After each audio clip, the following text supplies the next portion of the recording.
So at this point, Will gets into the shower, and the only thing going through his mind is, who is Stephen? It's clear to him that Stephen hasn't been honest with his family. In fact, all the information he's putting together only points to one thing. Stephen is an art thief, and Will is beyond shock. Like, how does this family not know that their son was up to this stuff? How does this family not know that they have millions of dollars worth of paintings in this attic? How do they not know this? How could they be this blind? The next thing that comes to his mind is, well, I need to figure out how to get some of these pieces out of here. Judging from the conversation he had with Nicole, and looking at how, attached this family was still to Steve, he knew it wasn't going to be easy, but it had to happen. He wasn't leaving without these pieces. So as soon as he got out the shower, he got dressed and he met Nicole downstairs. And they went out to, spend their night on the town. They both decided that, look, we've had a really crazy day, wine tasting, so let's keep it calm and relaxed. So they decided to check out an art gallery that Stephen absolutely loved, and then go for a very light dinner. And so they did. They went to the gallery, and then they went for dinner.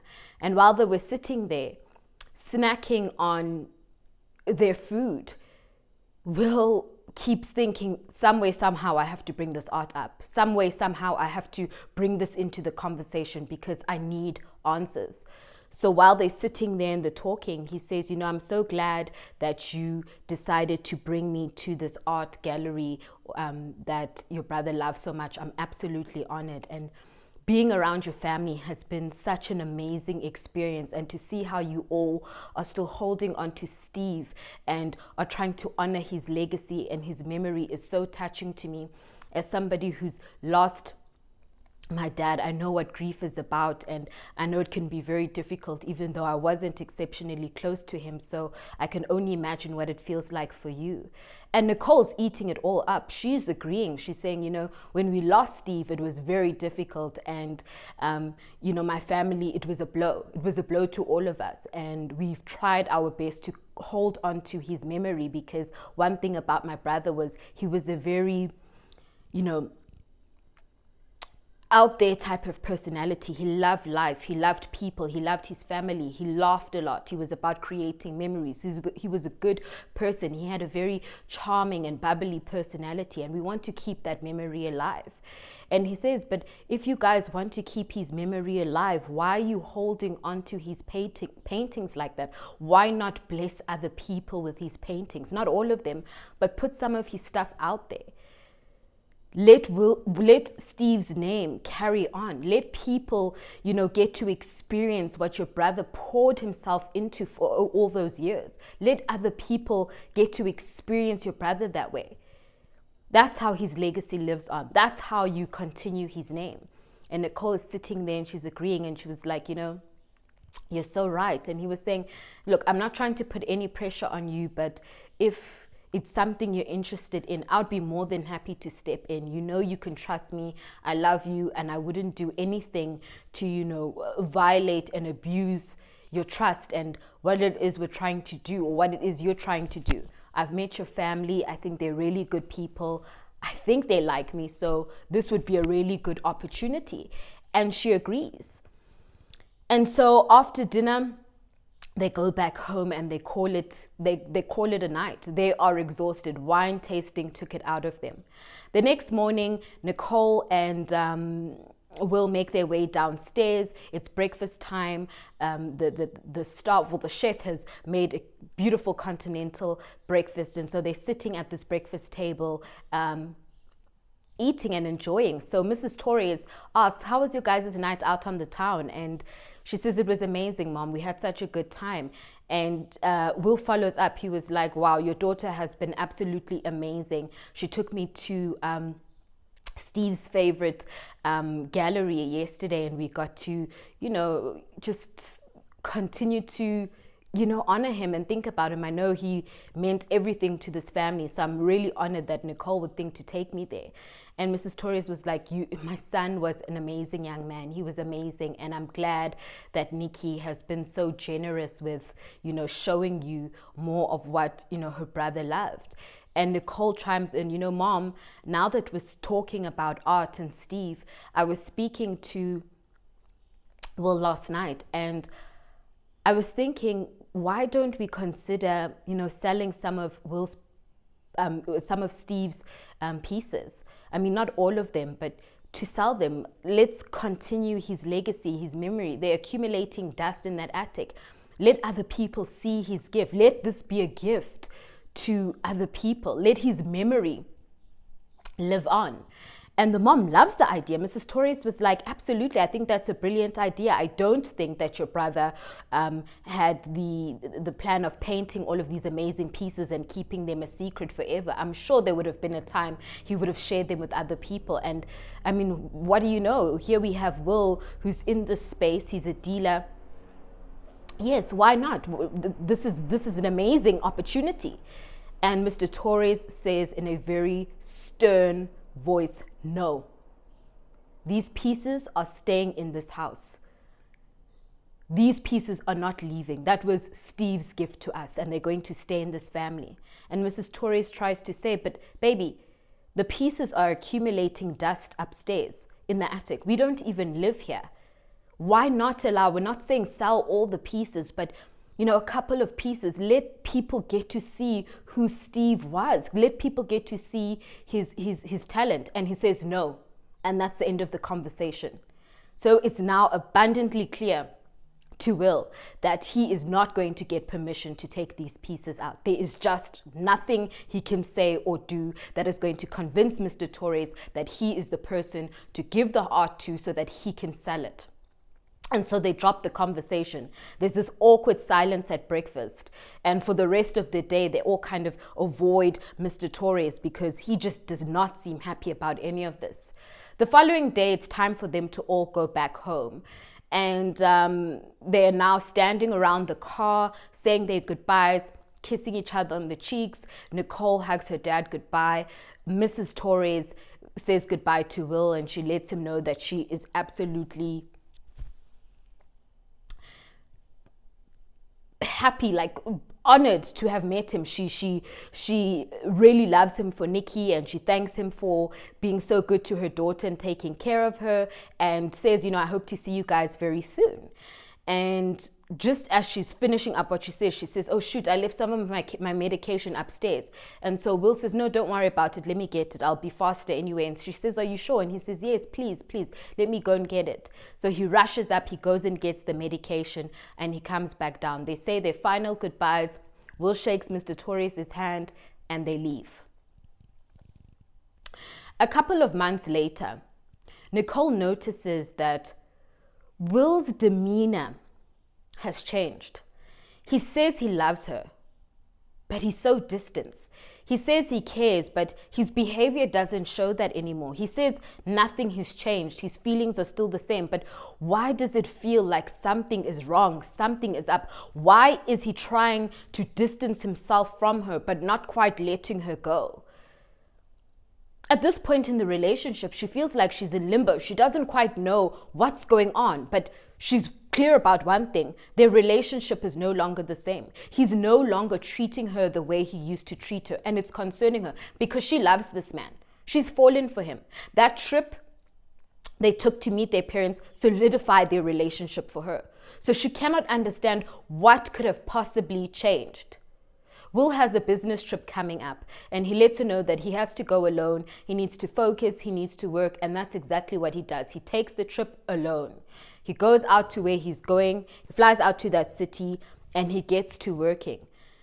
And the more time away from her man, the more she feels like, no, this cannot be it. I have to win this man back over. I need to get his attention. I need him to tell me what's up. If he no longer wants this relationship, then he needs to tell me that. But I'm not going to sit in this space anymore. I've dealt with it for months. Hell no, I'm going to get the answers I need and I want. And so she flies out to where he is. And she calls him, and she doesn't tell him immediately that she's there. She asks him, what are you doing? Where you at? This and this. And he tells her he's at this art gallery. He's attending these exhibitions. And then later on, he's going to be there and this and this and this. And so she says, okay. And she goes to her hotel. She gets dressed. She gets ready. And she remembered that he was going to be at an exhibition that evening. And so what does baby girl do? She rocks up. She rocks up so that she can surprise her man. And boy, was he not surprised. As soon as he saw Nicole, he walked over to her with a smile on his face. And he got close enough. And she's looking at him like, my love. And he whispers in her ear, what do you think you're doing? And she looks at him and she's like, what's going on? Well, what's going on? And he says, what are you doing? And she says, I'm here to surprise you. And he's like, okay, let's just not make a scene. And he continues to smile. And he says, Nicole, when I'm working, I need my space. I don't need the distractions. I don't need all of this. I need to be working. I need my mind to be in the game. You're distracting me. And she doesn't understand. She's like, I came here to surprise you. How is this a distraction? What have I done? And he was like, it's not you, my love. It's just, I've been doing this for so long, and I've been doing it a certain way for this amount of time. I know you're doing this because you love me, and I love you too, but I need to pay attention. And he can see her demeanor changing. So he's like, you know what, let's get out of here. This exhibition's about to end anyway. Let's go and have some dinner. And so they go to the dinner, and Nicole says, well, what is going on? What is going on? Things seem to have changed between us. I don't know what it is. Since we came back from the vacation with my parents, you've been distancing yourself, and I keep on asking you if there's something wrong, if there's something you need to tell me, if there's something I can help you with. And the answer is no, you're okay. Everything is on track. I still love you, but your behavior has changed. The Will I know and I fell in love with is not the man you are today. You don't treat me with the same level of regard and affection. You don't show me that you love me. I mean, you're telling me this, but you're not showing me. And I need answers because I'm not going to deal with this anymore. And he sees her, he feels her tone, he feels it, and he can see that he's just not going to get away with this. And so he calms down and he says to her, you're right, Nikki, I've just been really stressed with work, and you don't deserve any of this. I should have communicated better, and I'm sorry for that. And he says, tomorrow I've got this and this and this to do, but maybe from about 5 we can spend the rest of the day together, and I'm so sorry for this. And she says, that's fine. And he says, will you come back with me to my hotel this evening? And she says, cool. So they go back to his hotel. They spend the night together. The following morning, she gets up, because remember, she's staying at a different hotel. She gets up, she gets her stuff together, she kisses her man bye, and she says, I'll see you later on today. And he asks, what are you going to do? And she was like, I'm in the city, I might as well do a bit of shopping, go and eat and enjoy myself. And he says, yes, that's a brilliant idea. And so she does. She goes back to her hotel, freshens up, and she's out. She goes shopping, she treats herself to some of the street food. She does whatever she feels like doing. And then she finds herself in 1 or 2 or 3 galleries, just walking around and looking at what they have to offer, what's on display, just completely taking it in. And the whole time she's doing this, she cannot help but feel like Steve would have loved this. He absolutely would have loved this. Another city, more art, more new faces. And it also, came to mind, like, had he been here before? Had he walked in this gallery before? Had he brushed past these walls before? Had he seen some of these faces before? She just had so much on her mind. And remember, this was her time to connect with her brother. This is when she felt close and connected to him. So she was taking it in. And she did what she usually did as soon as she entered, grabbed a booklet and a glass of wine and started to walk through this gallery and take everything in, appreciate this art. And so that's what she did. She walked around and she walked and she walked and she walked. Eventually she got to a piece and she stopped dead in her tracks. She stopped and she looked at this piece of art and she was shocked. Like, I know this art. I've seen this art before. Where have I seen this art before? And so she looks at the placard on the side of the art piece that gives you the history and details about this art, the dealer, where it comes from, all of that. And she's reading and reading and reading. And she sees that the dealer was Will. Not only was the dealer Will, this painting is going for $2 million. She cannot believe this. The hair on the back of her neck stands up. She cannot believe this. She looks again like, I'm seeing things. This cannot be. Never. There's no ways. So she looks again and she reads it, and everything she thought she had read is exactly what she read. She is shocked. She is shaking. She's shaking. She doesn't know what to do or say, but she is shaking. She cannot believe it. She rushes out of that art gallery and she's walking up and down outside. She doesn't know what to do. She calls her mother, and Mrs. Torres picks up the phone and says, "Hi, darling, is everything okay?" And she says, "Yes, everything is fine. I was thinking of going back to the family home, the vacation home, just to take a bit of a time out." Remember, this is months after they had been there. So she says, "I was thinking of just going to take a time out." And the mom says, "Good idea. Why not? I'll tell the staff to expect you and to make sure that you settle in comfortably and that you're well taken care of." That's a brilliant idea. Nicole rushes back to her hotel and packs her stuff. She's ready to go. She's ready to leave. And she does. She takes the next flight out of there. Doesn't say anything to Will. Takes the next flight out of there. When they eventually speaks, she tells him she had a work commitment, an emergency, and she needed to get out. And he was just happy to get rid of her. And so he said, "No, babe, I completely understand." She gets in her car and she drives down to this family property. She gets there, and when she's driving up the driveway and she pulls up to the front, the staff are already standing there waiting to welcome her. She greets them and she says, "My bags are in the back," and she immediately darts towards the attic. She gets into the attic and she starts frantically looking through Will's pieces. Frantically looking, trying to see, what have I missed? What pieces are not here? Could he have taken any of the pieces? She's looking. And she sees he didn't only take one piece, he took two. There are two pieces she cannot find, and she's frantically looking just to make sure. And it's confirmed, he's taken two pieces of art. She's devastated to say the least. She is floored. She sits on the floor of that attic and she cries and cries and cries. She eventually gathers herself and she calls the gallery where she saw the painting, and she asks them, I saw a piece recently, yesterday when I was in town, and I just wanted to find out if that piece has been, valued correctly and if all the due diligence has been done. And they assure her, "Ma'am, this is a very high profile gallery. We do all our homework. The piece is authentic, it's an original, and the value is correct." And she says, "Thank you," and she drops the phone. Now she is panicked. She's freaking out. But another thing occurs to her for the first time. What was my brother up to?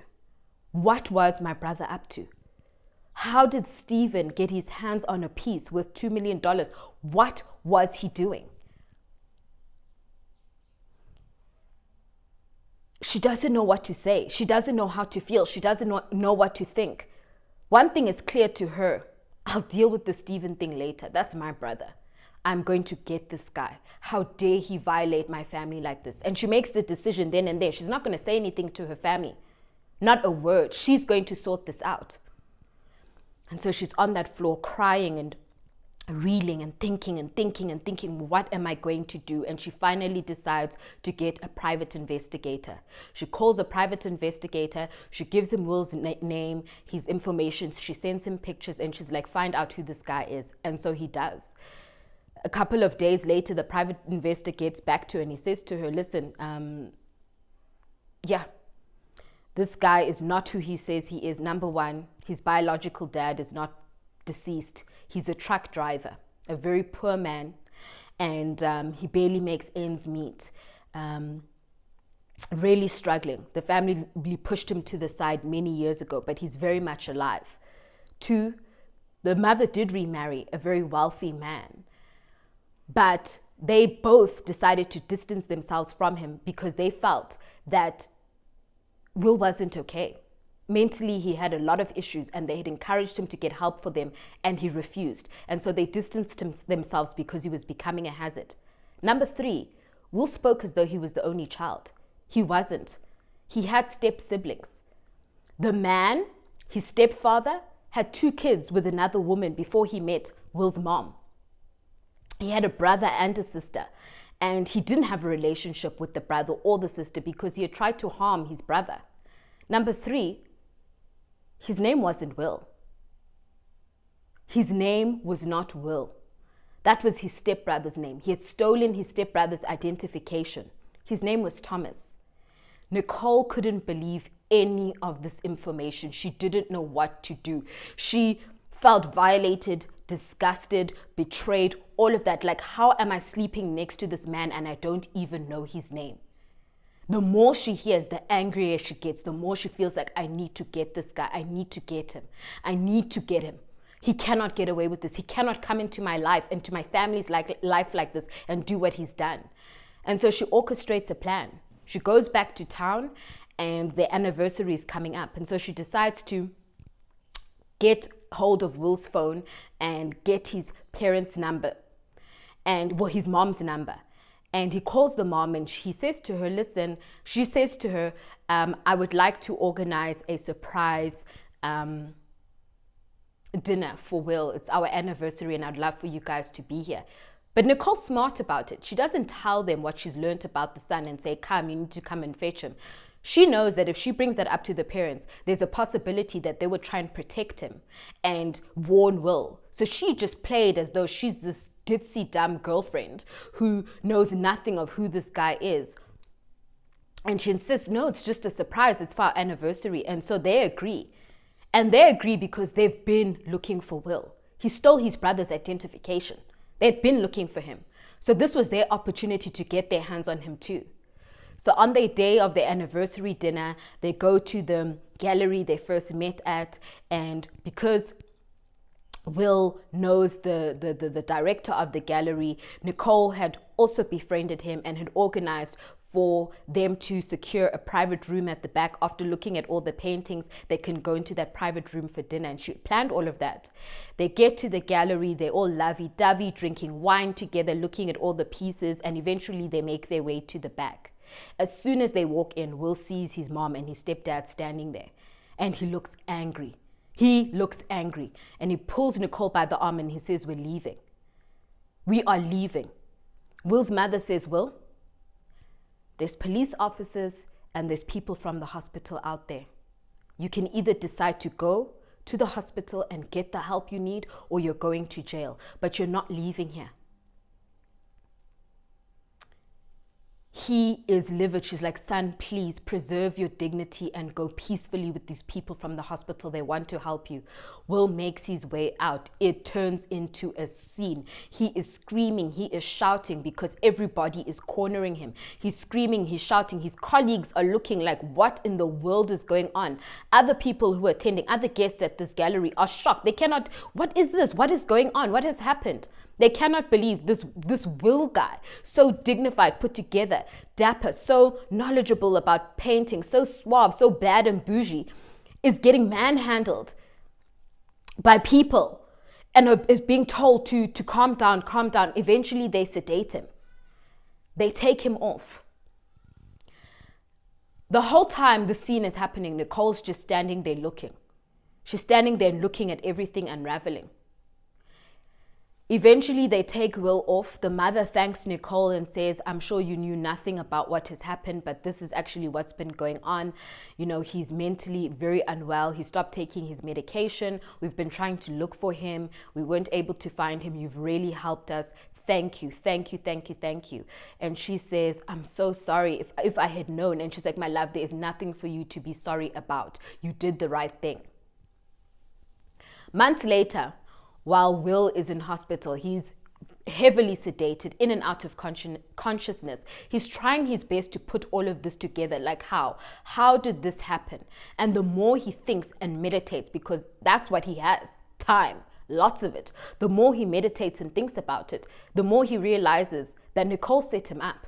Nicole set him up. There's no other way around this. Nicole set him up. He was confused at the beginning because she'd never told him that she knew anything of what he did. But now it was clear. Nicole set him up. And so he decides to call the police from the institution and tell them about the stolen paintings at the Torres residence vacation home.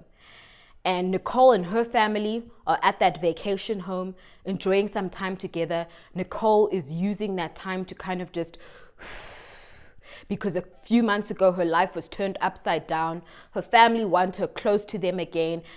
She just needs time to recover. So they're all at that vacation home, and before they know it, police officers are driving up that driveway. Mr. Torres goes outside and asks, "What's going on? What's happening here?" And they say, "Mr. Torres, we have a warrant to search the attic. This gentleman with right here is an art dealer.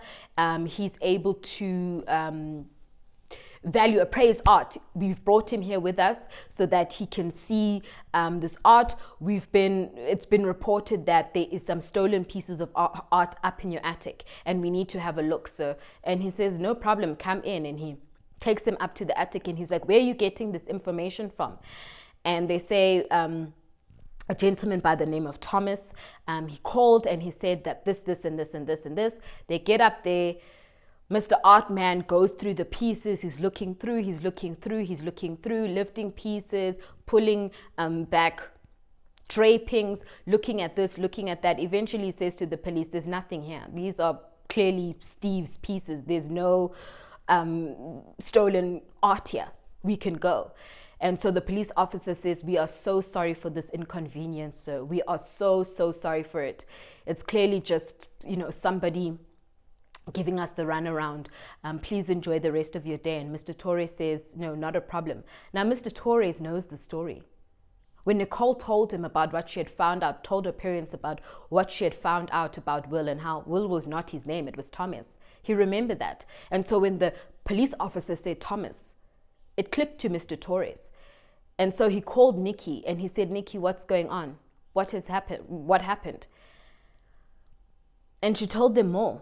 She told them that, "Look, this is really what it was. I told you guys that, yes, Stephen had done this and this and this and this. What I didn't tell you is that the piece wasn't a fake. It wasn't a fake at all. It's an original. So it definitely was stolen." And the dad said, "So where are the art pieces now?" And she said, "When I came back home to check if he had taken the pieces, I took all the collected pieces and I hid them." And the dad is like, "Okay, we need to figure this out." Hey guys, how you doing? I know I ended that very abruptly. I hope you guys are enjoying these story times. I'm sorry this one took so long to come. I know you guys have been messaging me asking, when is part 2 coming? I hope you guys enjoyed part 2. This is just a reminder for those of you who haven't seen it on my Instagram page that now I'm looking to convert or transition from just being here in the champagne room with you guys, which I absolutely love, but from being here narrating the stories to actually shooting short films. That is the absolute goal. And I would love for you guys to be a part of making this goal, a reality, this dream a reality. And you can do that by either subscribing to my Patreon account. You can donate directly into my PayPal, or you can just pay into my business account. However much, I'm even taking from 20 Rand, guys. The whole point is that just those bits and pieces go a long way. So as many people contributing as possible, that's how we raise funds. That's how we get to where we want to get to. So yeah, guys, please just support a sister. How you doing? If you guys want further information, I'm going to drop it all in the comment box below, the description box below. So click on the links, whatever it is you're looking to do, the information is there. Enjoy the rest of your day.